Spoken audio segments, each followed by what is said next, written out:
Hello, and welcome to Your Money 2.0. I'm Thomas Fox, Community Outreach Director at Cambridge Credit Counseling. Several years ago, I had the privilege of collaborating on a financial literacy program with USA Today and the Basketball Hall of Fame. Cambridge worked with school systems around the country, ultimately helping prepare 160,000 students for life after high school. During one of the financial literacy rallies Cambridge conducted for Boston students at the TD Garden, Celtics Hall of Famer JoJo White said something that stuck with me and many of the students in attendance. You pay for what you don't know. Since April is National Financial Literacy Month, we thought it would be appropriate to take a look at how the lack of financial literacy hurts businesses, consumers, children, and ultimately our economy. Now, I'm sure the mention of businesses may have raised a few eyebrows. How are businesses affected by the lack of financial literacy? Plenty. American businesses lose close to $210 billion each year as employees struggle to deal with personal financial issues. 1 in 4 employees is seriously financially distressed. On average, up to 80% of distressed employees spend time at work dealing with their personal financial issues. How much time? Anywhere from 12 to 20 hours per month. Some companies have taken a proactive step and offer lunchtime workshops on a variety of personal finance issues. Groups like the Society for Financial Awareness, or SOFA, provide free financial literacy workshops to businesses and other organizations. If you're a business owner or a human resource professional, you owe it to yourself to learn more about SOFA by visiting sofausa.org. Obviously, financial stress is a tremendous issue to tackle, but it's far worse than many of you may imagine. According to the American Psychological Association's 2010 Stress in America survey, 76% of Americans say money is the most significant cause of their stress.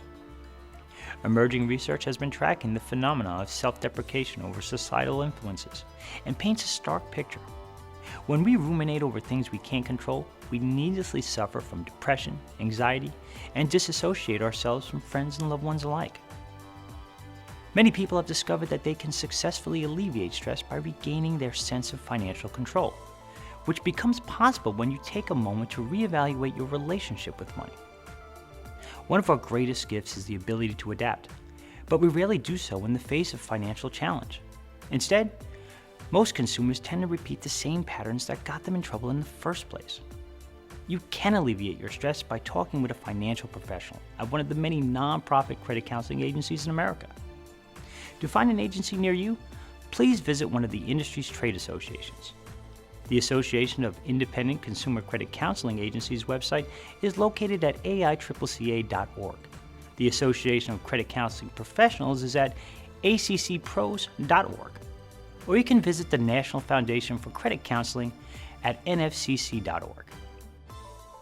One of the greatest needs for financial literacy is in our school systems, but the subject has never been a priority in education. However, the circumstances leading up to the recent recession indicate that the need for young adults to understand the fundamentals of personal finance is more important than ever. For instance, many kids drop out of school without understanding the impact such a move will have on their long-term financial stability. Despite the early jump on entering the workforce, a high school dropout earns, on average, about $260,000 less than a high school graduate. In fact, each year's class of dropouts costs the country over $200 billion in lifetime earnings and unrealized tax revenue. Furthermore, the per capita cost of high school dropouts suggests that their failure to obtain diplomas cost the public sector about $125 billion in lost revenue each year.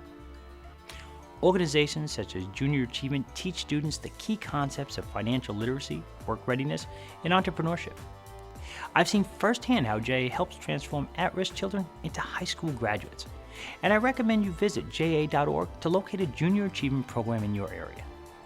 For now, if you're still paying for what you don't know, imagine the benefits of one-day earning based on what you do know. We can get there. However, that means we have to start doing a better job of preparing ourselves, our friends, neighbors, and families to make informed financial decisions. That's what Financial Literacy Month is all about. Learning and earning. Until next time, I'm Thomas Fox for Cambridge Credit Counseling.